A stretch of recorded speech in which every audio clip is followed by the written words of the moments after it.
нормально тебя вывернул, блядь. Сука. И все по новой. А? И все по новой перебивать. Я не буду его перебивать. А повернуть его не получится?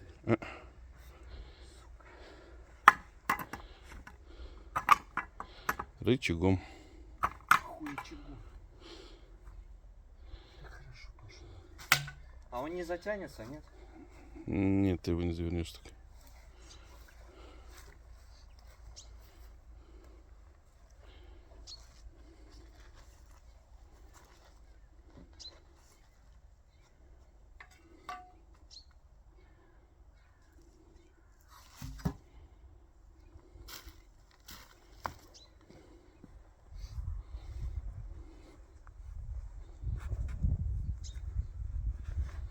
А, я понял. А тут чаша кривая. Слышь? Ну проверни просто с учетом кривой чаши. Не, типа она вот так идет. Возьми другую. Слышь, там еще много уже у нас. Возьми другую, да и все. Пиздец, блядь. Пидорас. Да не, как бы я могу и так бить. Хотя... Да лучше сделай нормально. Я просто сначала эту вобью, потом уже разберу. Похуй.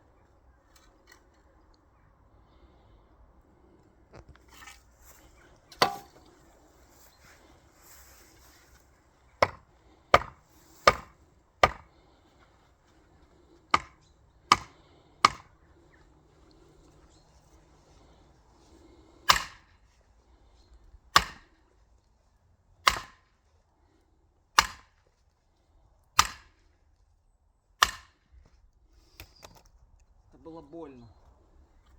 Это было очень больно.